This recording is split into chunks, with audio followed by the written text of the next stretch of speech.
Maratha empire यानी मराठा साम्राज्य। तो प्रश्न नंबर है आपका कौन सा 3652। तो अहमद शाह अब्दाली के भारत पर आक्रमण और पानीपत की तृतीय लड़ाई लड़ने का तात्कालिक कारण था। ए, उसे जालंधर के कुंठाग्रस्त राज्यपाल आदिल बेग खान ने पंजाब पर आक्रमण करने के लिए आमंत्रित किया। बी, वह मराठों द्वारा लाहौर से अपने वायसराय तैमूर शाह के निष्कासन का बदला लेना चाहता था। सी, वह मुगल प्रशासन का 4 महल गुजरात, औरंगाबाद, सियालकोट तथा पसरूर के राजस्व का भुगतान न करने के लिए दंडित करना चाहता था।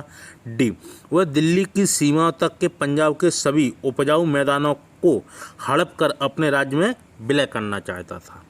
तो क्या प्रश्न था आपका 3652 कि अहमद शाह अब्दाली के भारत पर आक्रमण और पानीपत की तृतीय लड़ाई लड़ने का तात्कालिक कारण क्या था।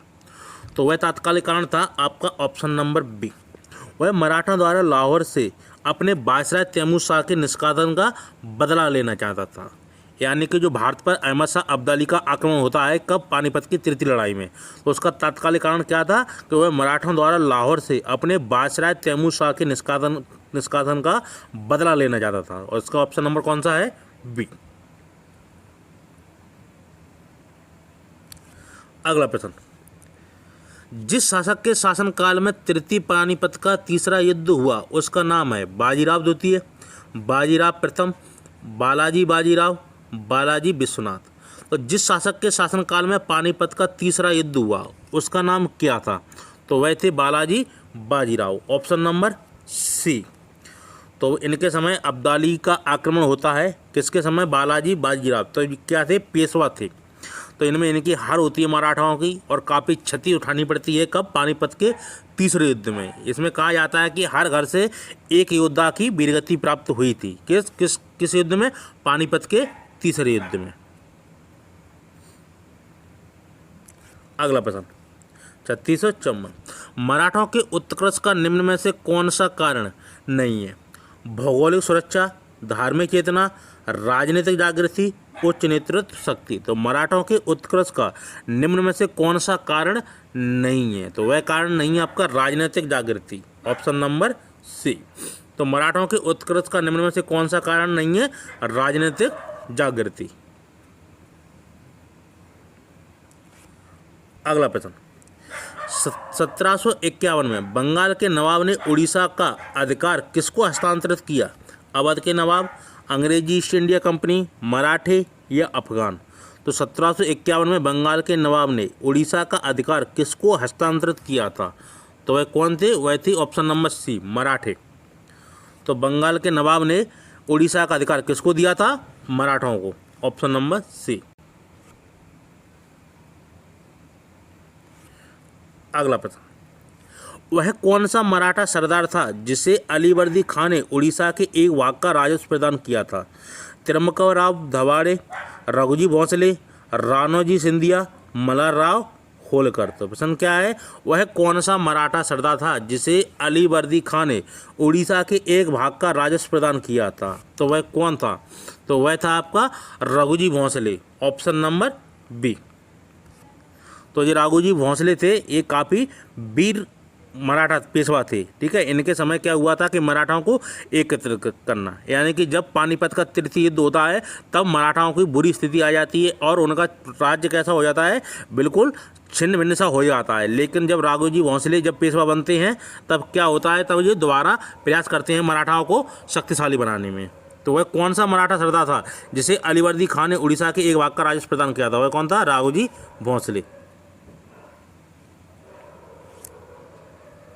अगला प्रश्न, शिवाजी की पैदल सेना में सबसे नीचे की श्रेणी का अधिकारी कौन था। जमादार, हवलदार, जुमलादार, नायक। तो क्या प्रश्न है, शिवाजी की पैदल सेना में सबसे नीचे की श्रेणी का अधिकारी कौन था, तो वह कौन सा अधिकारी था। ऑप्शन नंबर डी, नायक। तो शिवाजी के जो सबसे निचला क्रम था अधिकारी का, वह कौन सा था, नायक।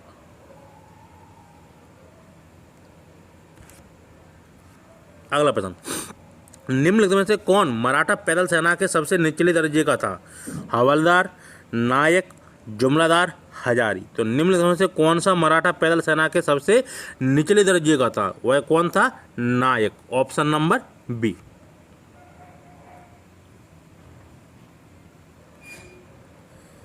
अगला प्रश्न है 3659। वह कौन सेनानायक था जिसे बीजापुर के सुल्तान ने 1659 में शिवाजी को दबाने के लिए भेजा था? अफजल खां, इनायत खां, शाइस्ता खां, सैयद बांदा। तो प्रश्न क्या था?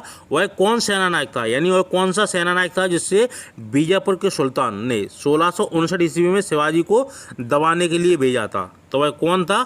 वह था ऑप्शन नंबर ए, अफजल खां। इनकी हत्या कर दी जाती है किसके द्वारा?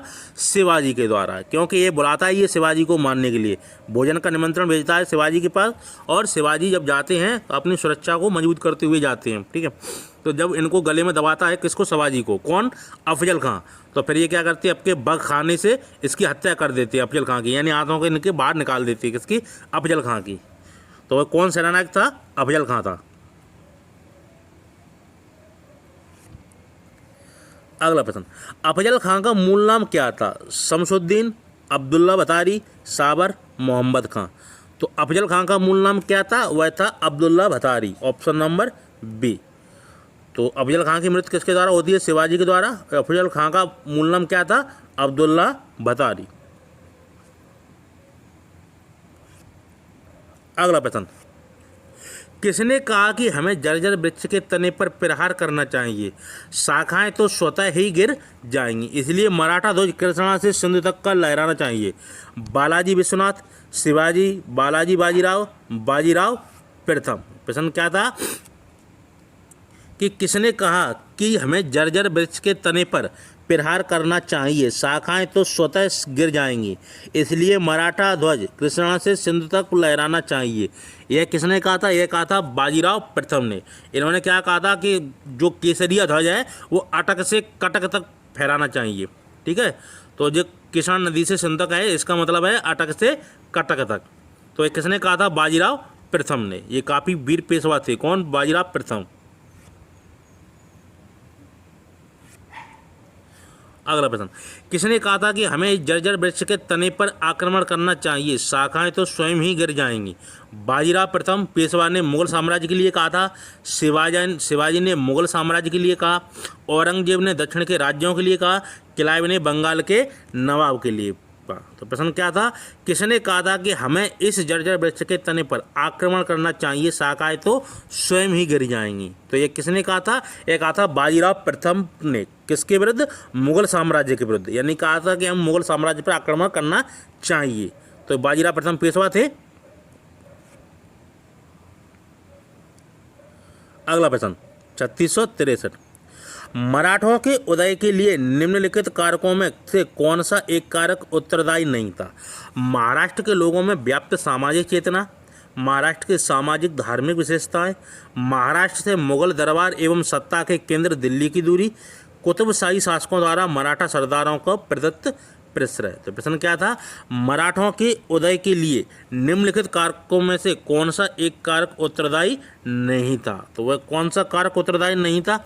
वह नहीं था ऑप्शन नंबर आपका सी, महाराष्ट्र से मुगल दरबार एवं सत्ता के केंद्र दिल्ली की दूरी। इससे इसका कोई संबंध नहीं है मराठों के उदय से। तीनों था, महाराष्ट्र के लोगों में व्याप्त सामाजिक चेतना थी, महाराष्ट्र की सामाजिक धार्मिक विशेषताएं थीं, कुतुबशाही शासकों द्वारा मराठा सरदारों को प्रतिशत प्रश्रय दिया गया था। यानी कि इससे महाराष्ट्र से मुगल दरबार एवं सत्ता के केंद्र दिल्ली की दूरी से इससे कोई संबंध नहीं रहा है। किसके? मराठों के उदय से।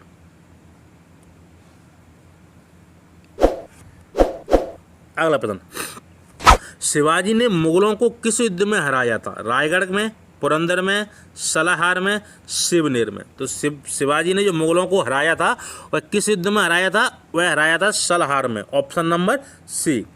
जब पुरंदर में तो वे खुद हार जाते हैं और पुरंदर की संधि करनी पड़ती है किसको? शिवाजी को। लेकिन जिससे पहले वे किसको हरा देते हैं? मुगलों को। कब हराते हैं? सलाहार के युद्ध में।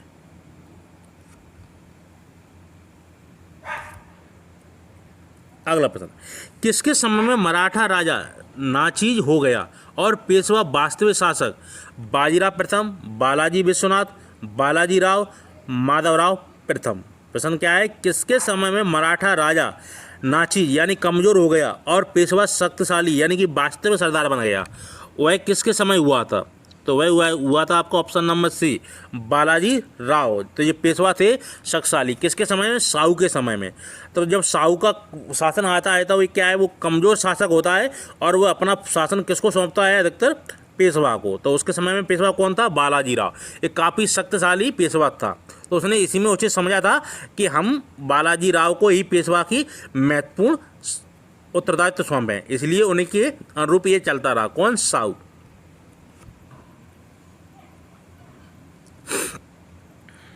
अगला प्रश्न, नीचे दिए गए मानचित्र पर विचार कीजिए। मानचित्र में छायांकित चित्र राज्य दर्शाता है, यानी कि राज्य दर्शाया गया था, वो किसका था? वातापी चालुक्यों का, सातवाहनों का, राष्ट्रकूटों का या मराठों का? तो उसमें एक चित्र था भारत का, ठीक है, तो उसमें मराठों का राज्य दर्शाया गया था, तो वो किसका था? मराठों का था।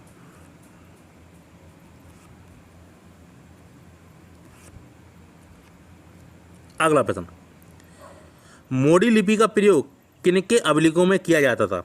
जमोरिनों के, बोडोयारी के, होयसलों के, मराठों के? तो मोडी लिपि का प्रयोग किनके अभिलेखों में किया जाता है? तो किनके अभिलेखों में किया जाता था? वह था ऑप्शन नंबर डी, मराठों के।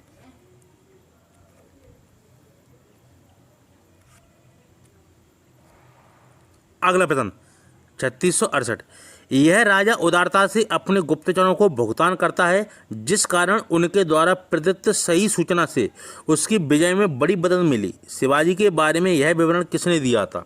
जय सिंह ने, अफजल खान ने, अवेकेरे ने, मानसिंह जर्मन ने? तो प्रश्न क्या है आपका? यह राजा उदारता से अपने गुप्तचरों को भुगतान करता है, जिस कारण उसके द्वारा प्रदत्त सही सूचना से उसकी विजय में बड़ी मदद मिली। शिवाजी के बारे में यह विवरण किसने दिया था? तो यह विवरण दिया था आपका ऑप्शन नंबर सी, अवेकेरे ने। तो अवेकेरे ने क्या कहा था कि शिवाजी हैं जो अपने गुप्तचरों को पूरी ईमानदारी से भुगतान करते हैं और इसलिए उनको सही सूचना मिलती थी, जिससे क्या होता है, उनके युद्ध विजय में काफ़ी आसानी हो जाती थी। अगला प्रश्न है 3669, निम्न में से कौन सा पहला किला था जिसे शिवाजी ने जीता? प्रतापगढ़ का किला, जावली, तोरण, रायगढ़? तो वह कौन सा किला था जो सबसे पहले शिवाजी ने जीता था? वह किला था आपका तोरण का किला, ऑप्शन नंबर सी।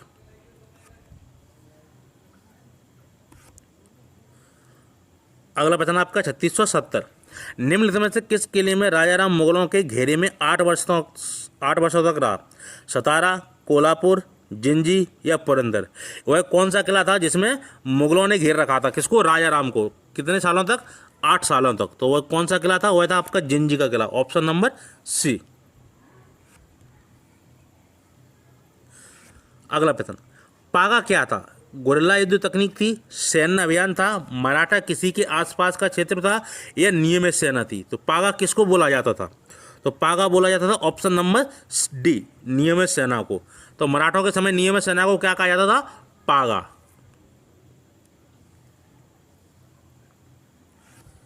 अगला प्रश्न आपका 3672, पेशवाओं के अंतर्गत मराठा नौसेना की जिम्मेदारी एक असाधारण योग्यता वाले नायक के हाथों में सौंपी गई, जिसका नाम था कान्होजी अंग्रे, फतेह सिंह भोंसले, रामचंद्र गणेश या रावजी अप्पाजी? प्रश्न क्या है आपका?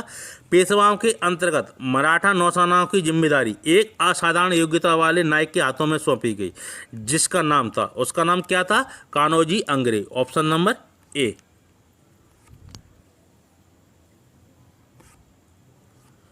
अगला प्रश्न आपका 3673, किस पेशवा के काल में मराठा शक्ति अपनी चरम सीमा पर पहुंची? माधवराव प्रथम के, बाजीराव प्रथम के, नारायण राव के या बालाजी द्वितीय के? यानी कि वह कौन सा पेशवा था जिसके समय मराठा शक्ति अपने चरम सीमा पर पहुंच चुकी थी? वह थी बालाजी द्वितीय, जिसके समय क्या हुआ था? मराठा शक्ति अपने चरम पर थी। अगला प्रश्न, ग्वालियर राज्य की स्थापना किसने की थी? बाजीराव सिंधिया, माधवराव सिंधिया, माधोजी सिंधिया, जीवाजीराव सिंधिया? यानी कि जो ग्वालियर राज्य है वह उसकी स्थापना किसने की थी मराठा समय में? वह थी माधोजी सिंधिया, ऑप्शन नंबर सी। तो ग्वालियर जिला है आज कहाँ? मध्य प्रदेश में। इसकी स्थापना किसने की थी? माधोजी सिंधिया ने। अगला प्रश्न है 3675, शिवाजी मुगलों की कैद से भागने के समय कौन से नगर में कैद थे? आगरा में, ग्वालियर में, दिल्ली में, कानपुर में? तो शिवाजी मुगलों की कैद से भागने के समय कौन से नगर में कैद थे? पहले कहाँ कैद थे? ग्वालियर में। उसके बाद कहाँ कैद कर रखा था? आगरे में। यहाँ से वो शिवाजी भाग जाते हैं। अगला प्रश्न, शिवाजी के गुरु का नाम क्या था? तुकाराम, रामदास, बामन पंडित, नागभट्ट। तो शिवाजी किसके शिष्य थे? वह थे आपके रामदास के, समर्थ रामदास के। तो शिवाजी के गुरु का क्या नाम था? समर्थ रामदास।